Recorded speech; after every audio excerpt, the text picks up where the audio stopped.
A continuació veurem com podem utilitzar grups, com podem inscriure directament alumne en aquests grups dintre d'un mateix curs de Moodle. Com ja sabeu, el que hem fet és habilitar una contrasenya i una clau d'inscripció en el nostre curs exemple. Però, si tornem a la secció participants, també el que podem realitzar és la creació de grups. Això servirà per agrupar els alumnes d'una forma molt més eficient.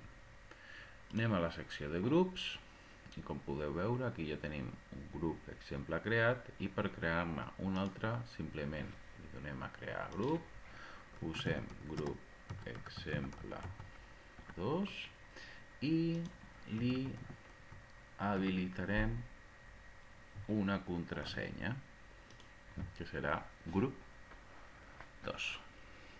Deixem els canvis i si tinguéssim participants ja inscrits podríem assignar directament aquests participants als grups. El 0 significa número de participants. Per exemple, com només tinc jo com a participant exemple, si l'afegeixo a un grup i torno a grups, veureu que canvia un. Això sempre es pot modificar, és a dir, podem fer tots els canvis que vulguem. Ara bé, el que jo vull és que els meus alumnes no s'inscriguin al curs, sinó que s'inscriguin als grups directament. Llavors, per assegurar-nos d'això, hem de tornar als mètodes d'inscripció. En la secció d'autoinscripció, que està visible i que vam editar anteriorment, ens haurem de fixar i habilitar les claus d'inscripció de grup, canviar el selector de no a sí. Per tant, tindrem tres claus, la del grup 1, la del grup 2 i la del mateix curs, que ja hem vist anteriorment. Anem a veure el seu funcionament, deixem els canvis, anem a la secció de participants una altra vegada, que només hi ha un, i ara anem a simular l'accés de l'alumne 1. Recordeu que aquest perfil correspon al de alumne exemple 1.